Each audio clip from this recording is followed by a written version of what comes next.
C'est ici, au Val-de-Grâce, qu'Abdelaziz Bouteflika est hospitalisé. Le président algérien y subit quelques examens après un mini-AVC. Officiellement, pas de quoi s'alarmer. Pourtant, l'état de santé du président inquiète et soulève de nombreuses questions.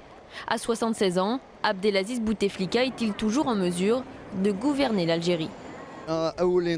Pour nous, la priorité est de savoir ce qu'il se passe, quel est son état de santé. Parce qu'ici, chacun donne sa version. Il est malade, il est parti, il est encore ici.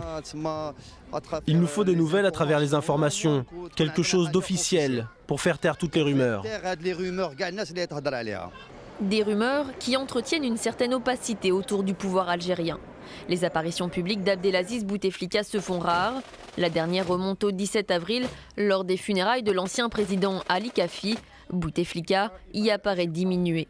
Pourtant, les visites officielles se sont multipliées en Algérie ces derniers mois.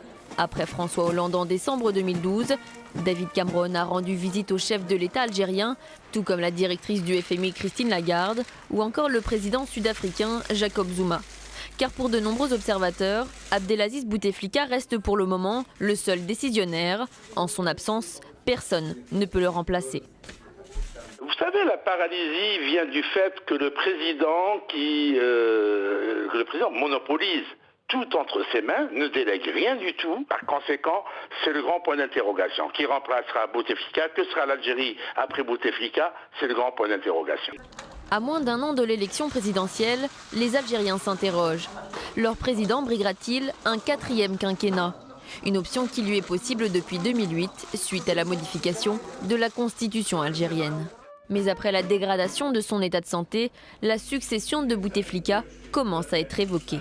Des personnalités politiques annoncent leur candidature. C'est bien beau, c'est le cas de M. Bembitour qui annonce son candidature sans avoir la moindre force politique derrière lui, puisqu'il n'a même pas de parti politique. D'autres aussi sont annoncés, mais on ne voit pas de profil et on ne sait même pas s'il y a des décideurs derrière qui nous préparent quelqu'un pour nous sortir comme d'habitude, nous ouvrir un petit peu la pochette surprise. Pas de candidat crédible donc pour succéder au chef de l'État en poste depuis 1999.